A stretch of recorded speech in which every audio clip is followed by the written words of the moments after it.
So let me ask you some questions about you as a leader or you as a teammate.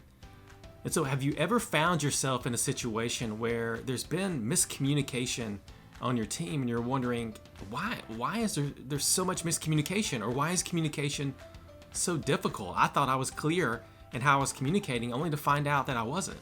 Or have you found yourself in a situation where there seems to be just a lot of interpersonal conflict, and you're wondering, why is there so much interpersonal conflict on our team, and why are we not dealing with it in a healthy way? Or maybe you're wondering, as a team leader, why is what I'm doing not really having an impact on the motivation of my team, ultimately impacting the performance of my team? And my guess is that if you've been a team leader, if you've led teams for a period of time, or if you've been a teammate, which includes all of us work on teams, is that at some point, yes, you would say yes to those. That there's been communication issues, there's been conflict issues, there's been engagement issues, there's been motivation issues.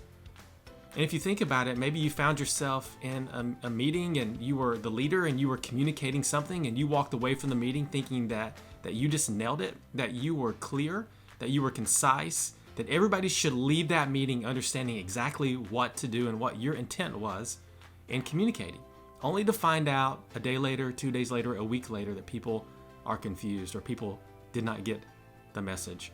And so all of us have found ourselves in those situations as leaders, as teammates. And whenever I think about that, I think that the cause of that is what I call the fatal leadership assumption. It's an assumption that all of us make. It's an assumption that all of us buy into. And when we do buy into this assumption, it actually diminishes our ability to be a great leader. It actually diminishes our ability to be a great teammate. And so the people around us suffer, and what we're trying to do together as a team, the results that we're trying to deliver, the contribution that we're trying to make to the organization is diminished. And so that fatal leadership assumption is that we assume that everyone on our team views the world the same way that we do. We assume that everyone on our team views the world the same way that we do. And we treat people, we relate to people, we communicate with people in a way that assumes that everybody views the world the same way that we do. And it doesn't take long for us to realize, working on a team of other human beings, that is a faulty assumption. And the way it manifests itself is that we think that other people like to be communicated with the same way that we like to be communicated with, or other people are motivated by the same things that we are motivated by, or other people like to receive feedback the same way that we like to give and receive feedback, or deal with conflict the same way that we deal with conflict. And whenever we have a team of people who are assuming everyone else views the world the same way that they do, it's a team that has a lot of issues. And so what do we do? What do we do?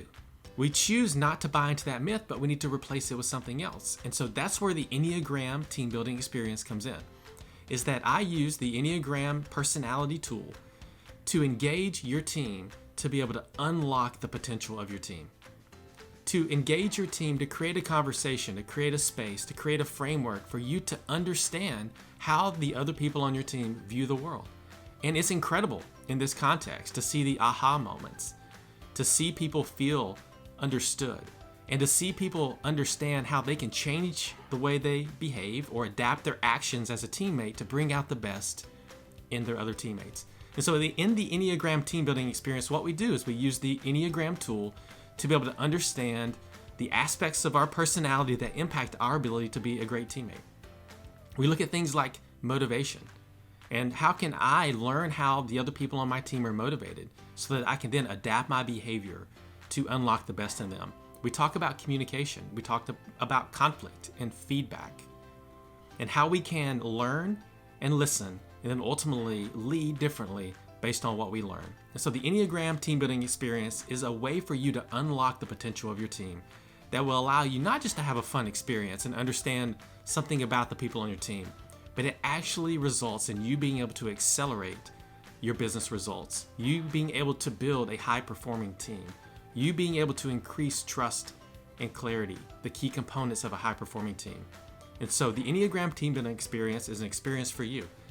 And it's an experience for you to be able to invest in yourself and invest in your team to bring out the best in them.